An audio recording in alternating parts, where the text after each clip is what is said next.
Dad, are we sleeping in the car again tonight? The caseworker's hand froze on page 3. You're Adrian Cole? The little boy's pencil stopped moving. Across the desk, Ruth Daniels read the line again. Yale Law School. Mercer and Cole. License suspended. Current income, 0. Then she looked at the man sitting in front of her. His coat was clean but worn white at the seams. His beard had grown past the point of intention. One hand gripped a weathered canvas bag against his chest, and inside it, half hidden by a broken zipper, was the corner of a framed diploma he no longer had a wall for. Adrian Cole had prepared himself for questions about money, housing, employment, and the nights he and his 6-year-old son had spent inside a 12-year-old sedan. He had not prepared himself to be recognized. Ruth removed her glasses slowly. Did you work on a custody case 8 years ago? She asked. A woman named Monica Daniels? Adrian searched through a memory crowded by hospital rooms, court notices, shelter rules, and unpaid bills. Then the face came back to him. A young mother with trembling hands, a little boy hiding behind her chair, a husband who had emptied every account before claiming she was financially unfit. Yes, Adrian said. I remember Monica. Ruth's professional expression broke. Monica is my daughter. Caleb looked from Ruth to his father. Does that mean we can buy food? The question filled room. Ruth glanced at the diploma inside the bag, then back at Adrian's file. It means, she said carefully, I know who your father was before this file tried to tell me who he is. 6 months earlier, Adrian Cole had still been the man families called when they were about to lose everything. He was 39, a Yale-trained family lawyer and co-founder of Mercer and Cole, a Boston firm known for difficult divorce, custody, and financial abuse cases. His office overlooked the river, and a brass plate carried his name as if it could never be removed. Adrian specialized in money used as a weapon. He knew how controlling partners hid income, destroyed credit, and turned dependency into evidence against the people they trapped. His wife, Nadia, used to tease him that he trusted documents more than people. Numbers don't lie, she would say, tapping the small green ledger she carried for household expenses. People do. Nadia was 37 and worked in hospital billing. She had an eye for patterns, no patience for vague explanations. She could look at a page of charges and find the duplicate before Adrian had finished reading the heading. At home, she wrote everything in the green ledger. Groceries, utilities, school supplies, insurance co-payments, birthday gifts, even the cash Adrian forgot he had borrowed from the kitchen jar. The ledger became part of their marriage. Nadia wrote. Adrian pretended not to watch. At the end of each month, they sat at the dining table with coffee, while Caleb colored beside them. That was before the headaches, before the scans, before the neurologist used the phrase aggressive glioblastoma, and every ordinary object in the room seemed to lose its place. The first months after Nadia's diagnosis were measured in appointments. Adrian moved hearings, delegated cases, and learned the names of medications he wished he had never heard. Grant Mercer, his business partner and closest friend since their first year of law school, stepped into the gaps without being asked. Grant was 43, polished, quick, and responsible for operations. While Adrian handled cases, Grant managed payroll, vendors, trust account reviews, and digital authorizations. You stay with Nadia, Grant told him after the second surgery. I'll keep the place standing. He also picked Caleb up from school and brought food to the house, performing loyalty so convincingly that Adrian never questioned it. When Adrian apologized for leaving the firm exposed, Grant seemed offended. You're my brother, he said. There is no exposed. There's just what needs doing. That sentence stayed with Adrian because later it would become unbearable. Nadia's illness narrowed their world. The glass office, the courtrooms, the professional dinners, all of it fell behind hospital curtains and the soft machinery of monitored breathing. Still, Nadia watched. She watched Grant's calls arrive late at night. She watched Adrian sign temporary authorizations without reading every page. She watched money leave one account and reappear under a description she did not recognize. One evening, while Adrian was helping Caleb build a cardboard rocket beside her hospital bed, Nadia asked, "Why is North Harbor Consulting being paid from a client trust account?" Adrian looked up. "What?" She opened the green ledger. Between grocery totals and prescription costs were 3 numbers written in careful columns. 48,000, then 32, then 91. "Nadia, you're looking at office statements?" Grant forwarded a summary to your email. Your tablet was open. Adrian felt irritation rise before reason. He had slept 4 hours in 2 days. A doctor had just told them the treatment was no longer slowing the tumor. Caleb had cried because his mother could not remember the name of his teacher. "Grant is moving settlement funds," Adrian said. "There are legitimate reasons." "Then ask him." "I will." "When?" "When I'm not trying to keep this family together." The words landed harder than he intended. Nadia closed the ledger. Adrian saw pain cross her face, but he mistook its source. He believed she was hurt because he had snapped. He did not understand that she was afraid. He kissed her forehead and promised they would talk the next morning. By morning, Nadia had suffered a seizure. The conversation never happened. She died 19 days later. At the funeral, Grant stood beside Adrian and held Caleb's shoulder when the boy could not stop shaking. He arranged meals, spoke to the cemetery, delayed office obligations, and told every employee to give Adrian space. For 3 weeks, Adrian did not open a work file. On the 22nd day, the state bar called. The investigator's voice was careful. There were irregularities in 3 client trust accounts. More than $400,000 was missing. The digital approvals belonged to Adrian Cole. Adrian thought grief had damaged his hearing. He drove to the office with Nadia's green ledger still sitting unopened in a storage box. Grant was waiting in the conference room. He looked exhausted, as though he too had been betrayed. "There's a problem," Grant said. Adrian placed the printed notice on the table. "My credentials are on transfers I never approved." Grant shut the door. "I was trying to handle this before it reached you." "Handle what?" Grant opened a folder. Inside were authorization logs, transfer summaries, and signature certificates. Adrian's name appeared again and again. Grant spoke gently, almost compassionately. "You were under pressure. Nadia was dying. You were moving money between matters to cover shortfalls." "No, I'm not accusing you. You just described a felony. I'm saying there may be an explanation." "There is. I didn't do it." Grant held Adrian's gaze for a long moment. Then he said, "The system says you did." That was the first time Adrian understood. He was not in the room with a friend trying to solve a problem. He was in the room with a man presenting a finished story. Adrian demanded access to the full records. Grant said the outside compliance company had frozen the servers. Adrian asked for bank statements. Grant said investigators had them. Adrian asked who else possessed administrative privileges. Grant's expression changed by less than an inch. "You did. So did you." "I didn't authorize those transfers." "Neither did I." Grant sat back. "We need to be careful. If we start throwing accusations, we destroy the firm before we understand what happened." Adrian looked through the glass wall at the employees beyond it. Paralegals, assistants, young associates, people whose rent and health insurance depended on the office. Grant was not merely defending himself. He was surrounding Adrian with hostages. The state bar imposed an emergency suspension pending investigation. The firm placed Adrian on unpaid leave. 2 banks froze his personal accounts because one of the companies receiving money was registered using information connected to him. Adrian had represented people trapped by exactly this kind of financial confusion. He knew what to do, or thought he did. He called 4 attorneys. Conflicts, cost, and fear of Grant's institutional support closed every door. The last lawyer listened, then said, "I'm sorry, but the paper trail is bad." Adrian began constructing his own defense.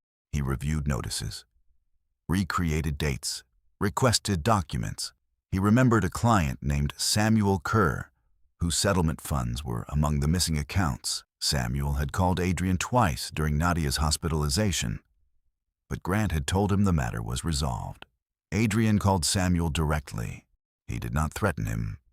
He did not ask him to change testimony. He asked one question: "Did you authorize anyone to move your settlement money?" Samuel said no. The following morning, Grant's attorney submitted a complaint alleging that Adrian had contacted a potential witness during an active investigation. The bar expanded the suspension conditions. Adrian was prohibited from communicating with affected clients. His attempt to defend himself had become evidence that he could not be trusted. If you want to see how a man proves the truth when every document carries his name, subscribe now, because Adrian's first mistake had just made the case against him stronger. The next month erased his old life. Without income, Adrian fell behind on the mortgage. His insurance was suspended, his biography vanished from the firm's website, and former colleagues stopped returning calls. At school, children began telling Caleb that his father stole money. Adrian found him sitting alone beneath the playground slide. "Did you steal?" Caleb asked. "No." "Then why do people say you did?" "Because sometimes people see part of a story and think they've seen all of it." Caleb considered this. "Can you show them the rest?" Adrian wanted to promise yes. Instead, he said, "I'm trying." Foreclosure came quickly. Adrian sold furniture, books, suits, and finally, Nadia's jewelry. The remaining boxes went into storage. He kept Nadia's photograph, Caleb's school records, and the Yale diploma his mother had framed 20 years earlier, not because it could save him, but because she had lived long enough to see him earn it. For 2 weeks, Adrian and Caleb stayed with a former colleague. Then the colleague's landlord objected. They moved into a family shelter with a 14-day limit. The shelter had clean beds, strict rules, and no privacy. Everyone had to leave by 7 each morning. Adrian walked Caleb to school, spent the day at the library, then returned in time to stand in line for dinner. He told Caleb it was temporary. Caleb stopped unpacking his backpack. On the 11th day, the shelter coordinator told Adrian there was no extension available. To qualify for transitional housing, he needed active benefits enrollment, an employment plan, and documentation of income or disability. "I have no income," Adrian said. "Then apply for SNAP and emergency assistance." "I'm working on legal matters." "That is not income." "I know what income is." The coordinator's expression remained calm. "Then you know your son cannot eat legal matters." Adrian walked away before shame turned into anger. For 3 days, he tried every other path first. He applied for contract research work, but the suspension made firms unwilling to hire him. He applied for administrative jobs, but background checks revealed the investigation. He called friends and deleted the messages before sending them. Then Caleb came home with half a sandwich wrapped in a napkin. Adrian found it inside the boy's backpack beside a broken pencil and a worksheet about weather. "Why didn't you eat this?" Caleb looked down. "I wasn't hungry." "You asked for cereal when we got back." The boy's eyes filled. "I saved it for you." Adrian did not speak. Caleb pushed the sandwich toward him. "You say you already ate, but I know you don't." That night, Adrian lay awake in the shelter while Caleb slept facing the wall. He had spent his career telling frightened people that asking for help was an act of strategy, not surrender. Yet when the same truth applied to him, he had treated pride as if it were food. The next morning, he placed the Yale diploma inside his canvas bag because he could not leave it at the shelter, took Caleb's hand, and walked into the public assistance office. The office smelled of coffee and cleaner. Adrian pulled ticket 146. Caleb sat beside him and used the last unbroken pencil in his backpack to draw a house on the back of an unused form. Adrian filled in the application. Household size, 2. Current address, the family shelter. Monthly income, 0. Employment status, suspended pending investigation. Highest education completed, Juris Doctor, Yale Law School. He hesitated before writing the final answer. Not because he was ashamed of Yale, because placing those words on an application for food assistance felt like forcing 2 lives onto the same line. The degree had once opened conference rooms, courtrooms, and offices above the city. Now it could not buy Caleb a carton of milk. When number 146 appeared, Adrian gathered the forms and followed Caleb to Ruth Daniels' desk. That was where the story had begun. Ruth processed cases with the efficient restraint of someone who had learned not to absorb every crisis she encountered. She verified identity, household status, shelter documentation, and income. Her voice remained neutral until page 3. Then her hand stopped. Now, after telling Adrian that Monica was her daughter, Ruth looked toward Caleb. The boy's drawing showed 2 stick figures beside a square house. The house had windows, but no door. Ruth turned back to Adrian. "My daughter was 25, she said. Her husband controlled every account. When she tried to leave, he opened cards in her name, destroyed her credit, then told the court she was too irresponsible to raise their son." Adrian remembered more with every sentence. Monica had arrived at Mercer and Cole carrying a grocery bag full of unopened bills. She could not afford the firm. Grant had told Adrian they had exceeded their pro bono hours for the quarter. Adrian took the case anyway. He found the hidden transfers. He proved that Monica's husband had manufactured the debt.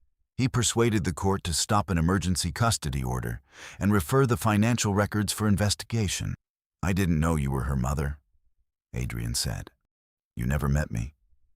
I was working 2 jobs and watching Julian whenever she had court. But I knew your name."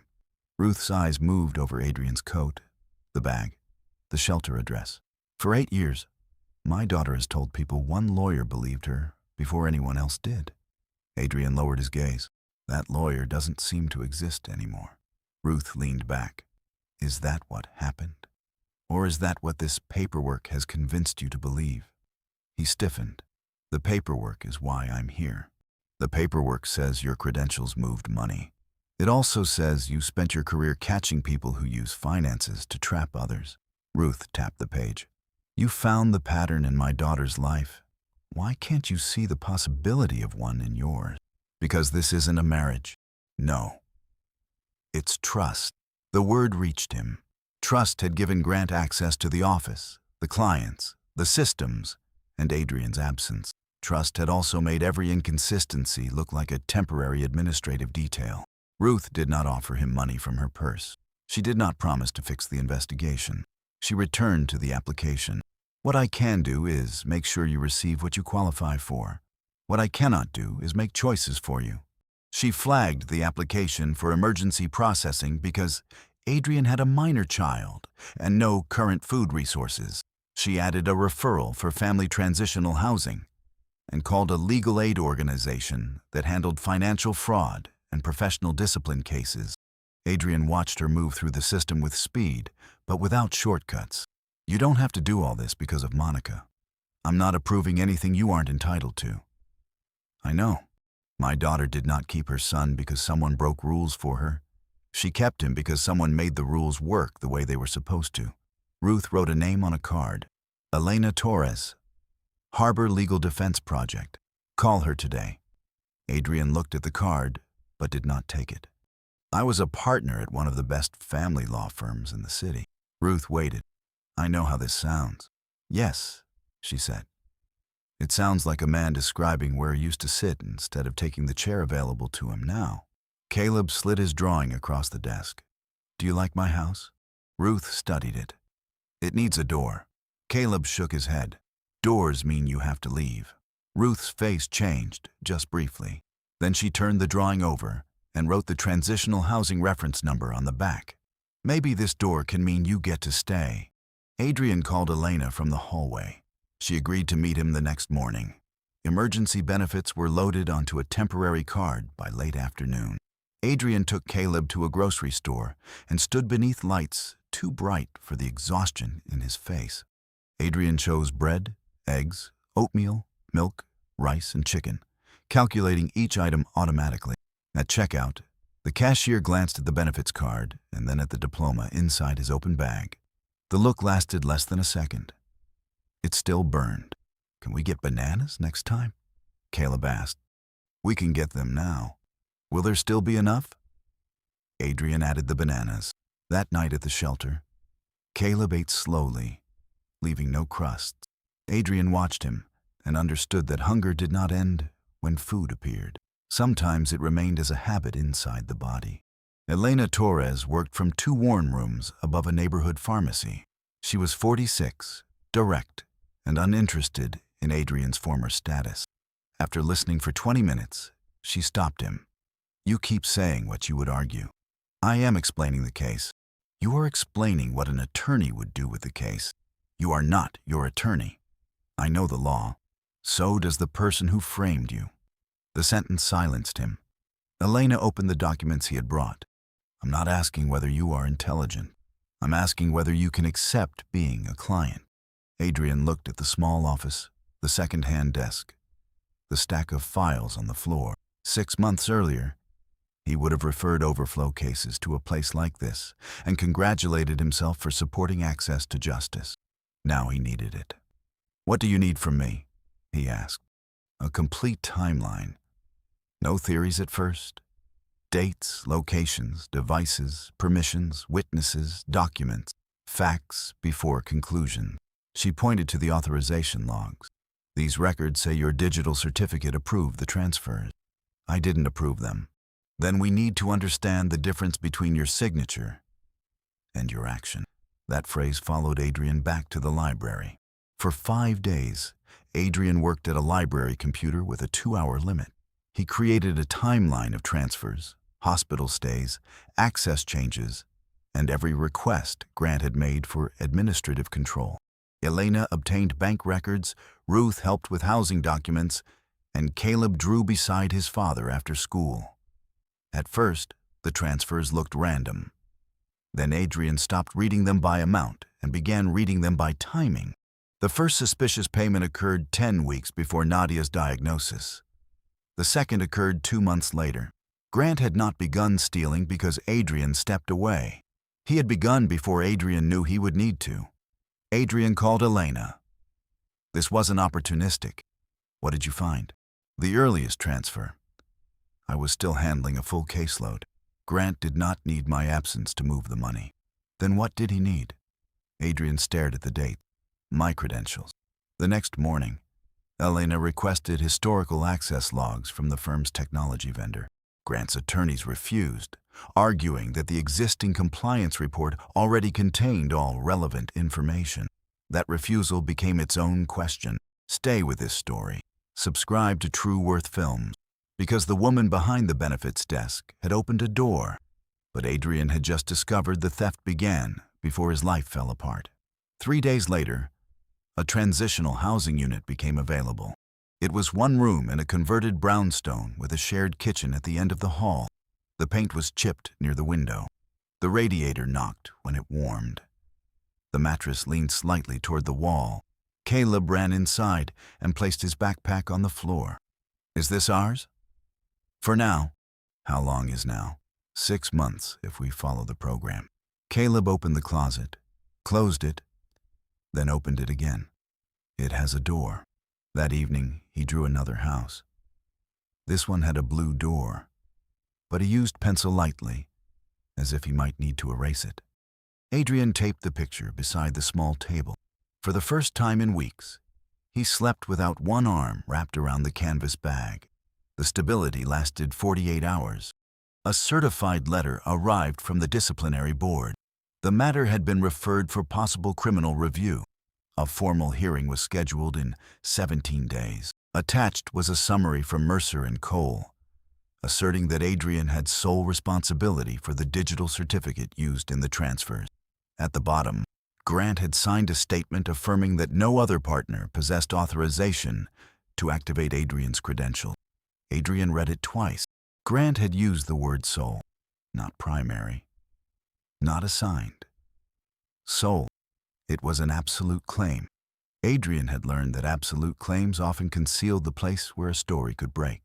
Then his phone rang. The storage facility. He was 90 days behind.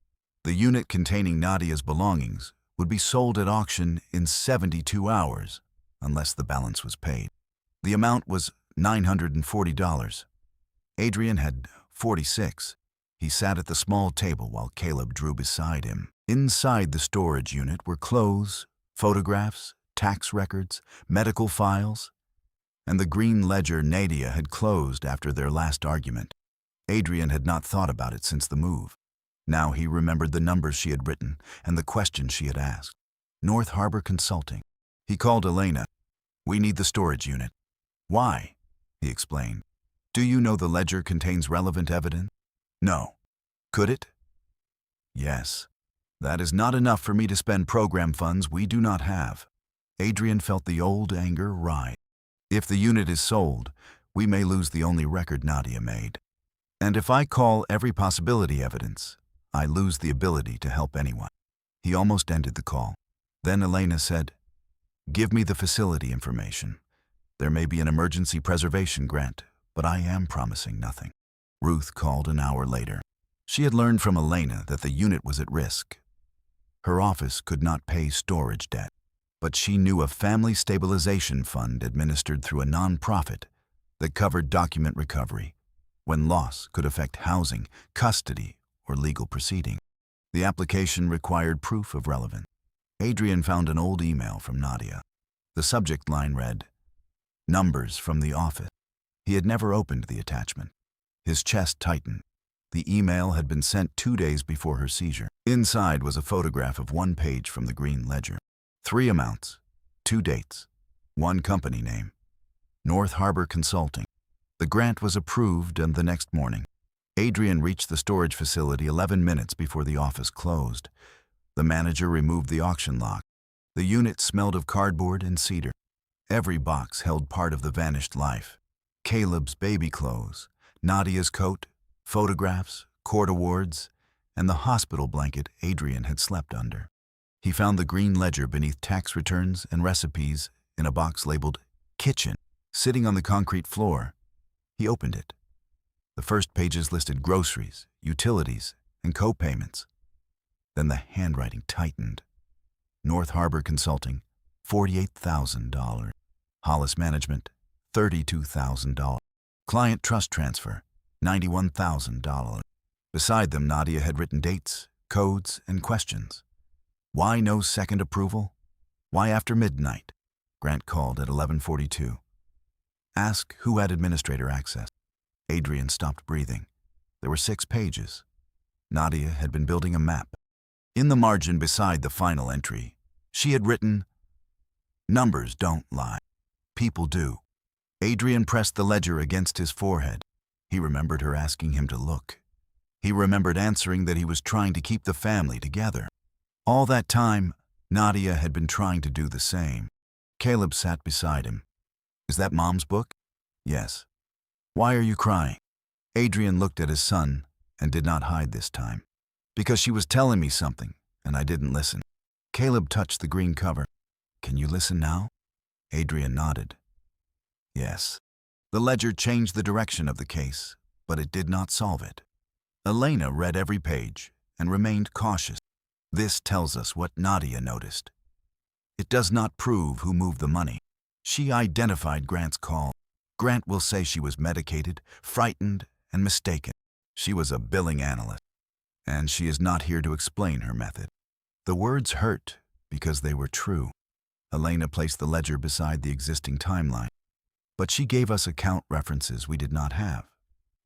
That mattered. They traced North Harbor Consulting through public corporate record. It had been created 11 months before Nadia's diagnosis. Its registered manager was Thomas Vale, a former operations consultant who had worked with Grant at another law firm. The address belonged to a mailbox service. The company had no website, employees, or visible business activity. Yet it had received more than $200,000 connected to Mercer and Cole clients. Adrian searched Thomas Vale's name through old court databases. One result appeared from 9 years earlier, a professional negligence settlement involving a law firm where Grant had once been a junior partner. Client funds had disappeared. A young attorney named Peter Lang accepted responsibility, surrendered his license, and left the state. The settlement record was sealed, but one public exhibit referenced North Harbor. Adrian stared at the screen. Grant had not invented the method for him. He had tested it before. When Adrian told Elena, she did not celebrate. A pattern gives us a direction, she said. We still need admissible records. Then request them. I already did. And? The firm is fighting, because the full logs show more than the report. Maybe. Adrian looked at the green ledger. No. Nadia asked who had administrator access. Grant swore I had sole control. Those two things cannot both be true. Elena leaned forward. Good. Now stop trying to win the whole case in one sentence. We will force them to answer one contradiction at a time. Nadia had left Adrian a map, not a miracle. If stories about people finding strength inside the truth they once missed move you, subscribe, because Grant was about to offer Adrian the one thing poverty made hardest to refuse. Grant moved before they could. The next afternoon, Adrian received a message asking him to come to Mercer and Cole after business hours. No attorneys, no formal meeting. Just two former friends in the conference room where the accusation had begun. Elena told him not to go alone. Grant refused to meet if she attended. They compromised. Adrian entered wearing a recording-free visitor badge under the terms of the building's security policy, while Elena waited in the lobby and instructed him not to discuss evidence. The office looked unchanged except for one thing. Adrian's name had been removed from the wall. Grant stood near the window. You look tired, he said. You look comfortable. I heard you found Nadia's note. Adrian's expression betrayed him before he could control it. How? Your lawyer referenced a document preservation issue. That does not explain how you know the notes were hers. Grant's jaw tightened. A mistake, small, but real. He had known Nadia was watching. Grant opened a folder. I want this to stop before it destroys everyone. It already destroyed my family. Nadia's illness destroyed your family. Adrian crossed the space between them before stopping him. Grant did not move. That anger is exactly what they'll use against you, he said. You contacted a client. You accused your partner. You are building a theory around notes written by a dying woman on medication. Adrian's hands curled. Be careful. I am being careful. More careful than you have been for months. Grant slid the folder across the table. Inside was a settlement agreement. Adrian would accept responsibility for negligent supervision of his credentials. He would surrender his license for 5 years, waive claims against the firm, and agree not to make public allegations against Grant or Mercer and Cole. In return, the firm would state that there was no evidence Adrian personally profited. Grant would recommend against criminal referral and arrange a $200,000 hardship payment through the firm's insurance. $200,000. Enough for housing, school stability, food, a legal defense if the criminal matter continued. Enough to stop Caleb from asking how long now would last. Grant watched him read. You can end this. By admitting something I didn't do. By admitting you failed to control your credentials while your life was falling apart. You used my wife's death as cover. I kept the firm alive while you disappeared. The honesty of the sentence was more revealing than a confession. Grant stepped closer.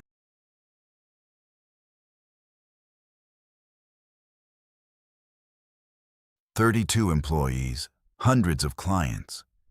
You think I should have let all of that collapse because you could not manage your own life? Adrian looked at him. There it was. Not guilt, not even hatred.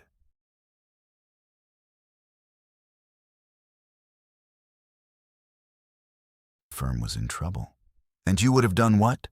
You were sleeping in a hospital chair. I would have helped. You would have refused. You luxury of principles because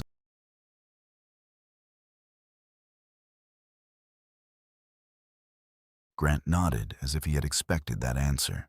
48 hours. After that, the offer disappears. Referral moves forward. On the ride back, Elena read, It doesn't get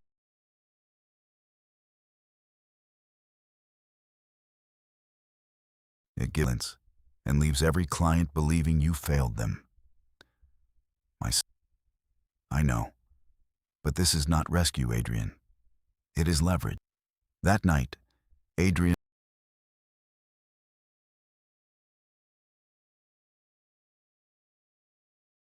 This one had a blue door.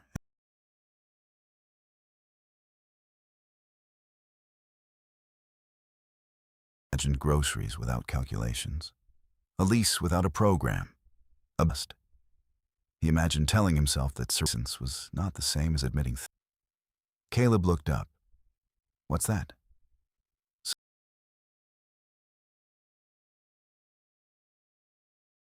From Mr. Grant. Adrian had not realized Caleb. Yes. Why? Because he wants me to sign something. Caleb watched his father's face. If you sign it.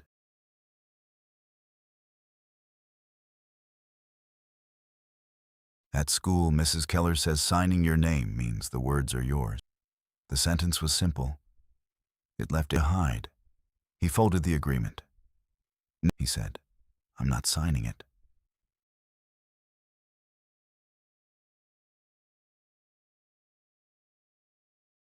Adrian looked at the house and understood that his son did not need a father who could purchase certainty with a lie. He needed.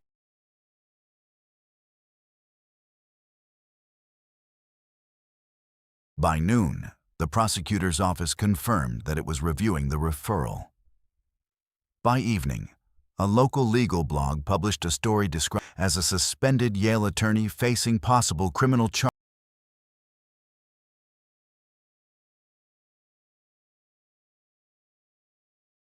A parent recognized Adrian and pulled her child closer.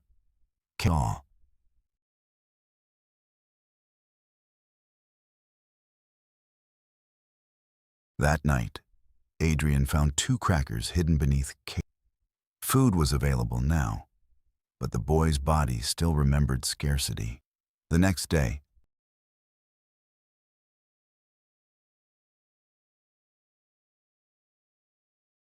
the reports showed Adrian's digital certificate, Adrian's user identification, and succession from the Mercer and Cole network. Nothing identified Grant directly. Elena across her desk.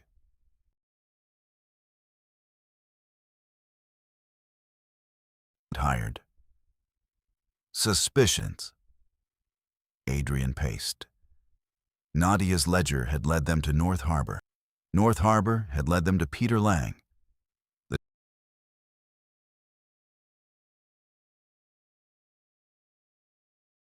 He began to doubt his innocence, but his ability to prove it. Maybe Grant had built the frame too well. Maybe the truth could exist and still.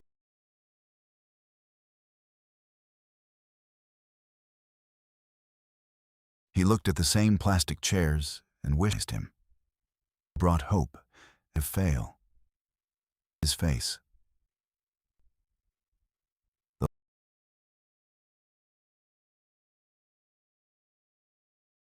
You have something. You have a question. Question doesn't keep me out of prison. No, but you once built my daughter's question. Adrian shook his head. Because it's yours?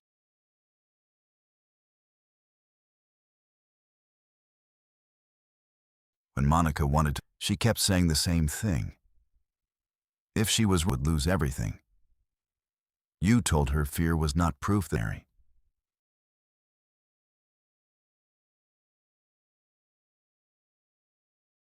Ruth reached her and took out a photograph. Monica stood beside a teenage boy in a uniform. Both were smiling. Julian is 14 now. He thinks his.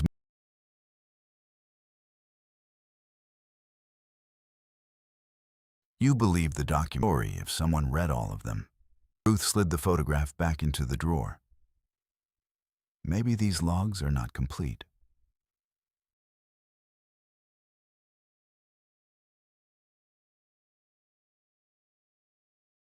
Adrian returned to the library and compared the vendor report with a standard authentication protocol from the software manufacturer. Each valid transaction should generate 5 categories of data.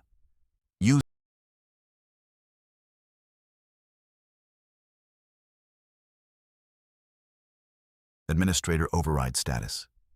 The reports contained only 3. User, Network. No multi-factor response. Night status. Adrian called Elena. They gave us summaries.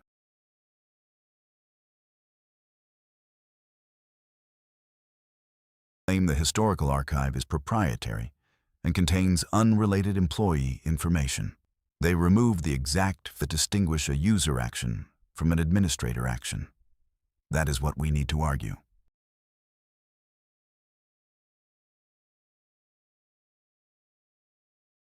You think the records are at risk? Grant knew about Nadia's ledger before I told him.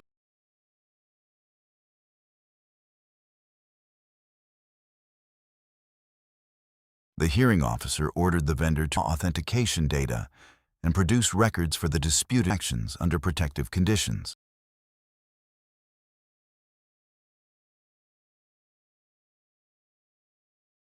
If stories are being reduced to the worst thing written about them matter to you, subscribe to True Worth Films. Adrian was no longer trying to deny the sick.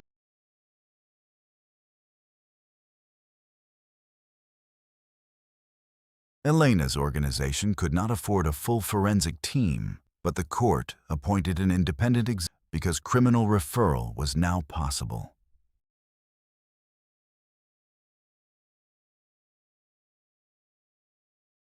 David was methodical and emotionally unreadable. He explained that a digital certificate could be activated in several ways.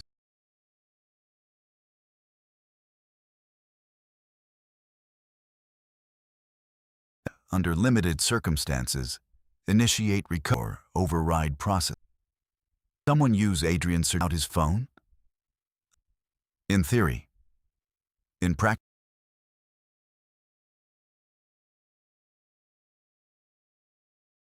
Watch strings of timestamps and codes fill the screen. At first, they meant. Then he saw a repeated device identifier. MC Admin 04. The first disputed transfer had been processed through it.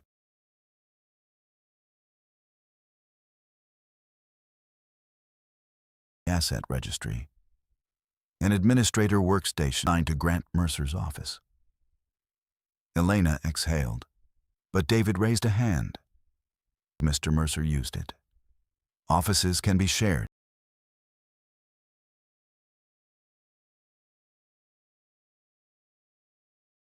David. For Adrian's ordinary logins, a confirmation appeared. For the disputed transfers, the fee recovery bypass.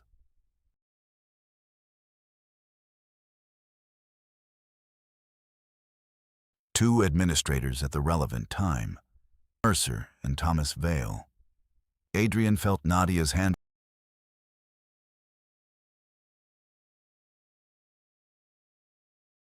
There is another issue. The compliance summary described these as standard. That is not accurate. They were administered certificate recoveries. Who generated the summary?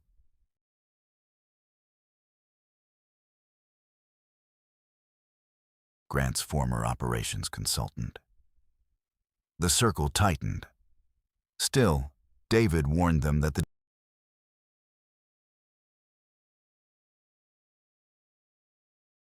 they needed to establish Adrian's location and whether any communication supported a request. The timestamp solved part of it. Transfer 1, 1:18 a.m. Transfer 2, 3:07 p.m.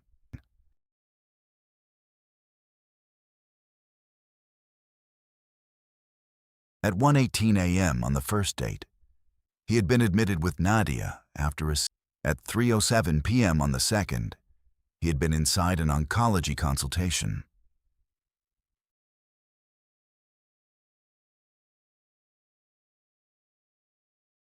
Location alone did not make remote authorization impossible. Phone confirmation, no emails, and no messages asking for approval. Instead, Nadia's ledger recorded Grant.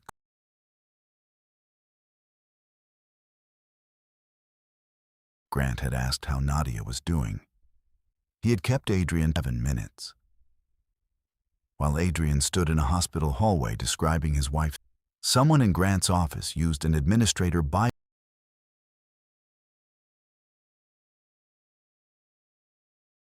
Confirm where I was. Elena looked at the ledger. And to keep you occupied. David remained cautious. That is an inference. A strong one, but still an inference. They searched the office phone record.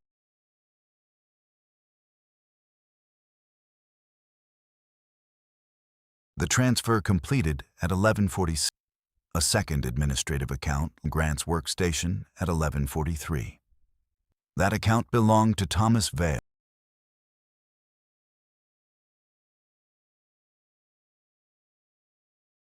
Elena contacted the attorney who had surrendered his license 9 years. He answered from Oregon. Refused to discuss the old case. Then Elena mentioned North Harbor and Thomas Vale.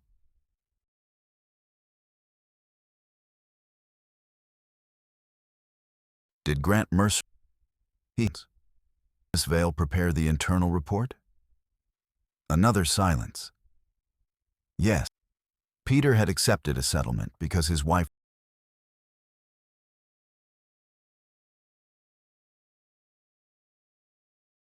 granted Adrian the same.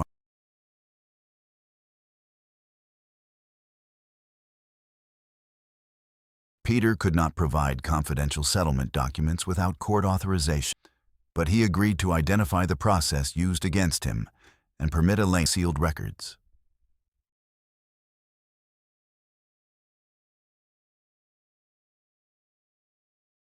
He manufactured people who would carry the consequences.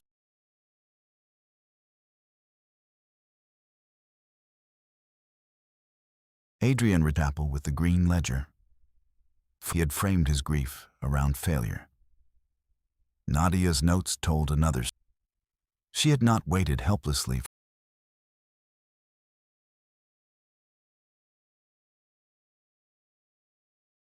For the first time since her death, he remembered Nadia not but at the dining table with a pen in her hand, seeing what everyone else missed. The next morning, turned to Elena's office.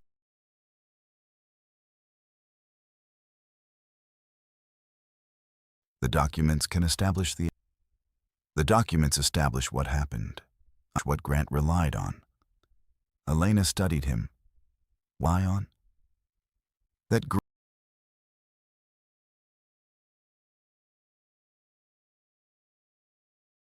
And will you be able to without turning the hearing into a speech? Adrian almost smiled.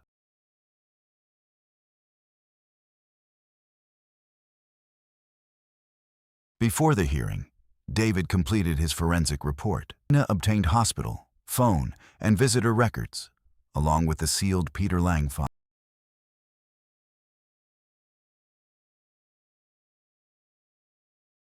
Person rescued Adrian. Each held one piece of the structure long enough for him to keep moving. The night before the hearing, Caleb's house. This one had a blue door.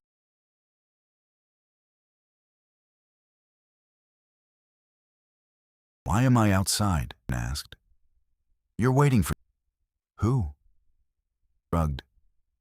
Maybe somebody who needs help.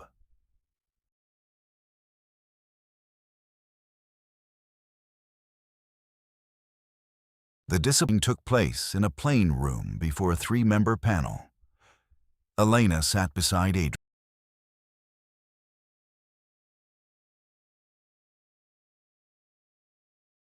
Ruth watched from the back row.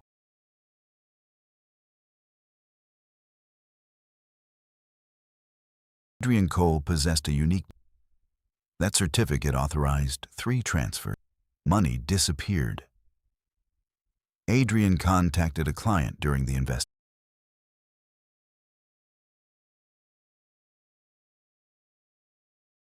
The argument, because clean stories are easy to believe. Elena did not deny the certificate. She asked the bar's investigator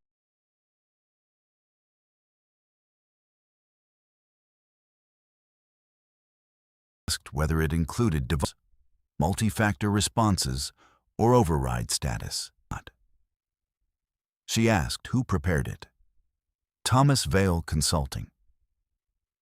Grant's attorney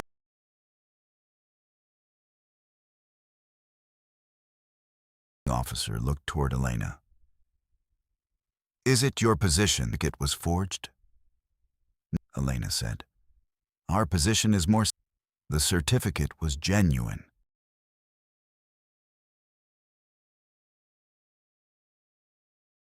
If you're still here, subscribe to True Worth Films. Because the strongest evidence against Adrian had just become the doorway to.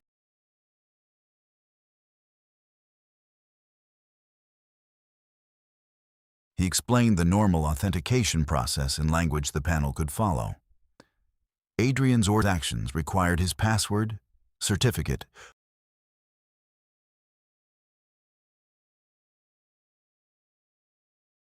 All three originated from the administrator workstation assigned. All three were initiated using privileges held by Grant and Thomas Vale. Grant's attorney argued that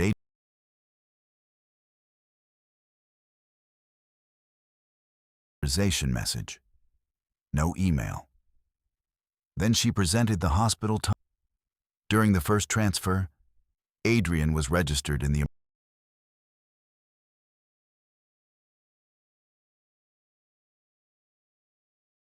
During the third, he was hospital floor. Showed him entering hours earlier and leaving the next morning.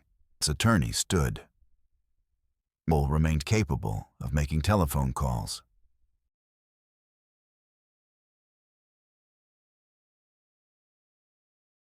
The phone log appeared on the screen.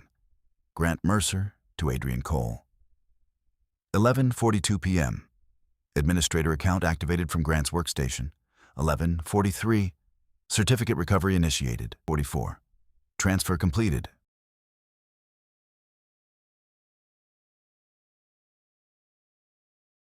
Mr. Mercer, she said. What did you discuss during that call? Looked toward his attorney. The hearing officer instructed his condition.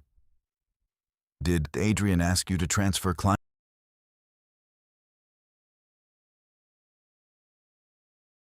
Did you tell using your office workstation to do so? No. Why not? I did not know it was happening. Elena displayed the administrator. Grant's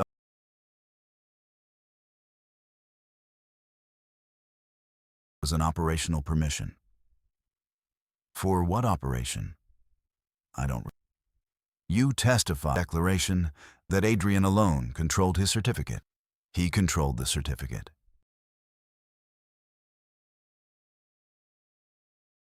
Enough control to move $400,000. Grant's attorney. The officer sustained the objection, but allowed the document to.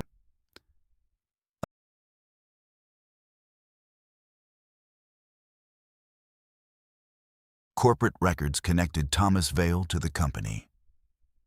Bank records showed that client funds moved through North Harbor before being divided, used to cover Mercer and Cole's debts and obligations.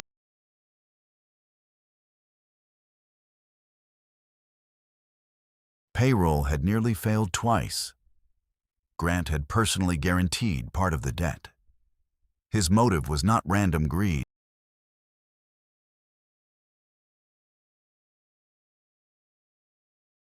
Grant tried to reframe the transfers as temporary financing that Adrian had understood.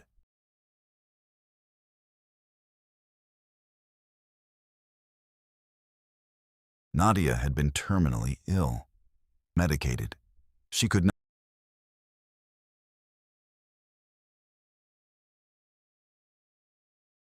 The ledger is not being offered as proof that Mr. Mercer committed the transfers. It is being offered to Mr. Cole identified account numbers that led to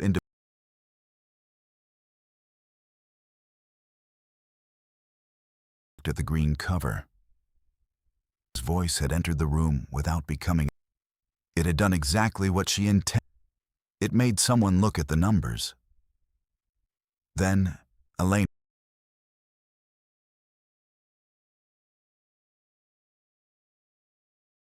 Passwords during Nadia's illness? He had granted temporary administrative permissions through firm procedures. Had he reviewed every document?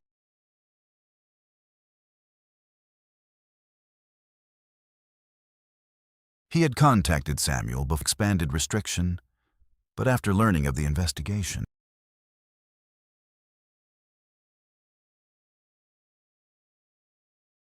I was angry. I believed that if one client, I could stop the action. Instead, I made the investment harder. The admission mattered. He was not.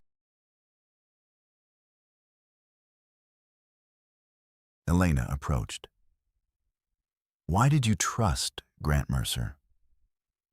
He had been my closest friend for 18 years. Because he stood beside my son at my wedding.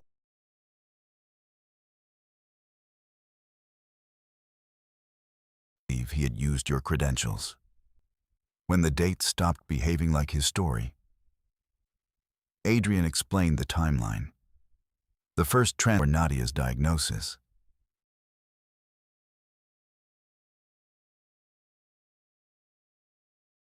The call that held Adrian in a hospital.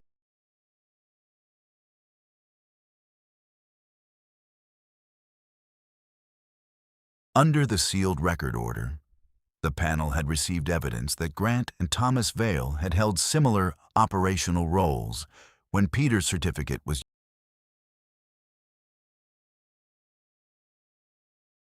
had offered Adrian nearly the same structure. Adrian looked toward his former friend. You did not need people to believe you.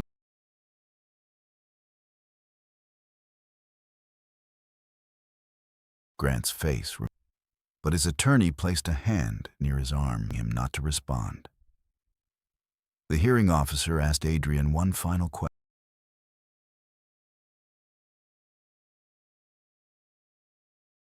Adrian looked at Caleb's drawing inside the Lena. Because my son asked whether signing it had. I becomes true when fear.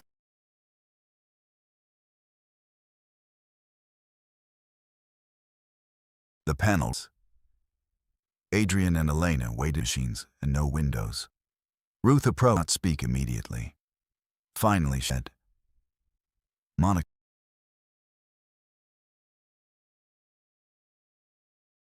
Adrian smiled faintly. I barely remember half of that case.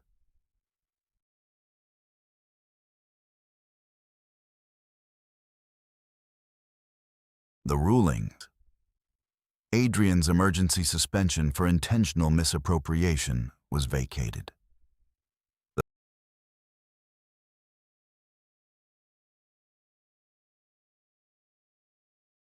His failure to supervise delegated access would be reviewed separately.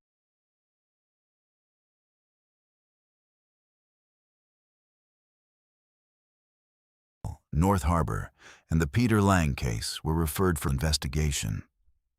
The criminal referral against Adrian was withdrawn. Adrian.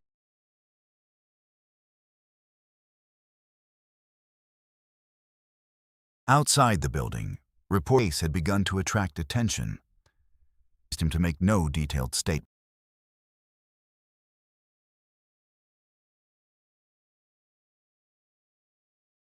The people who need legal aid, shelters, and food not failed versions of who they used to be. They are people trying to survive what happened to my son and I.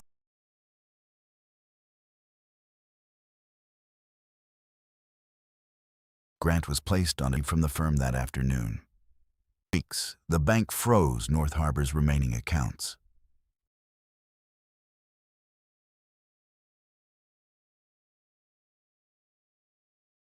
Several employees at Mercer & Cole said they had noticed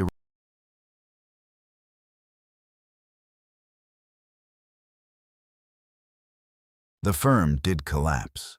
Transferred files, partners resigned, and a court reviewed the accounts. Adrian felt no satisfaction while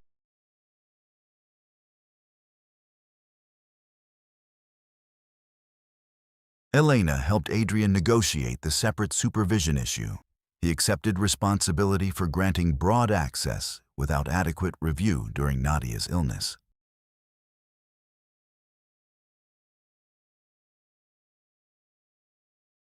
His license was formally restored 4 months later.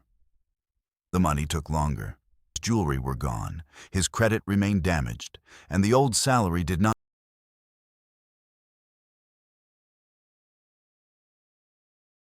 Large firms contacted him after the ruling became public. Some offered generous, a few.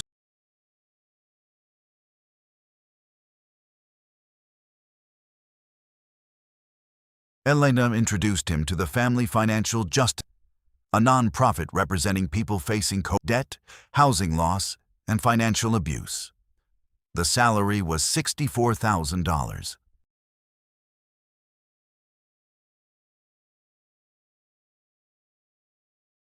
First day, he sat behind while an assistant searched for a hammer to hang the Yale diploma. Adrian looked at the wall.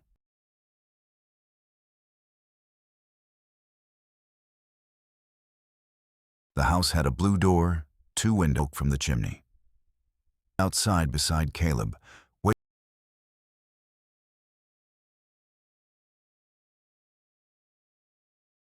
Caleb began first grade again without changing schools.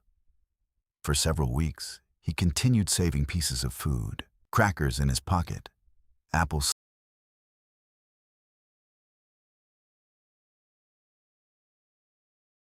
Each time, he showed Caleb the kitchen shelves and told him there would be breakfast. One afternoon, Adrian found the boy's lunchbox empty. It was such a small thing.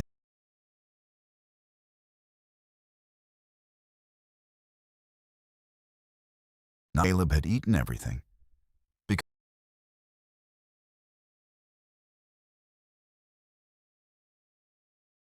She did not tell co-workers that a famous case had won her desk.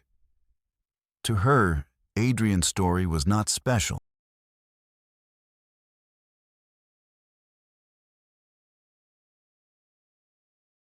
People entered the office carrying former lives application could capture. A laid-off engineer, a grandmother raising 3 children, a veteran waiting on disability.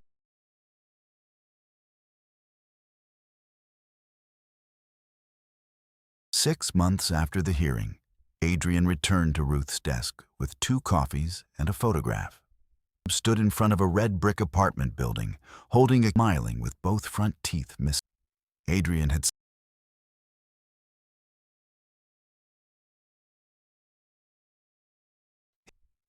"That will do it." Adrian, coffee. "I came to say thank you." Head. "I processed an application." "You saw a person." "I recognized a name."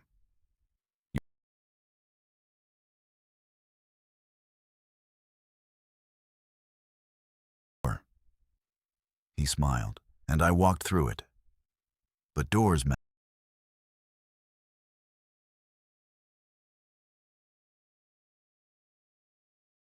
She was 33 now, confident, with the calm expression of someone who had spent years rebuilding on her own terms.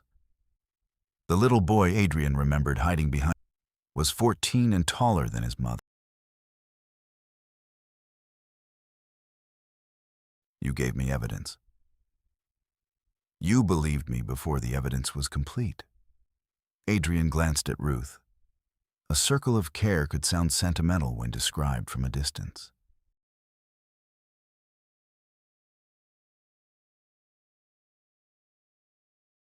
Adrian stayed late to help Monica. Ruth was in a career behind the desk where she'd help. Elena had insisted on facts, numbers. Caleb had asked one honest question.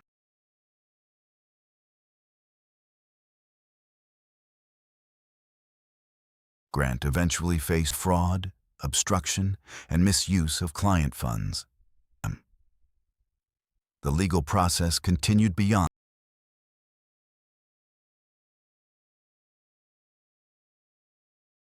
His first client at the nonprofit was a warehouse supervisor named Daniel Price. Daniel's wife had controlled the accounts during their marriage.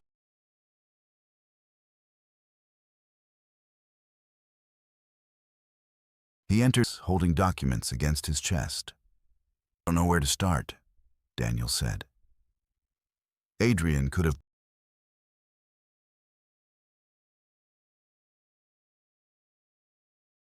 On the wall behind them, the Yale afternoon light. Above it, Caleb's drawer with a blue door. Adrian sat at the center.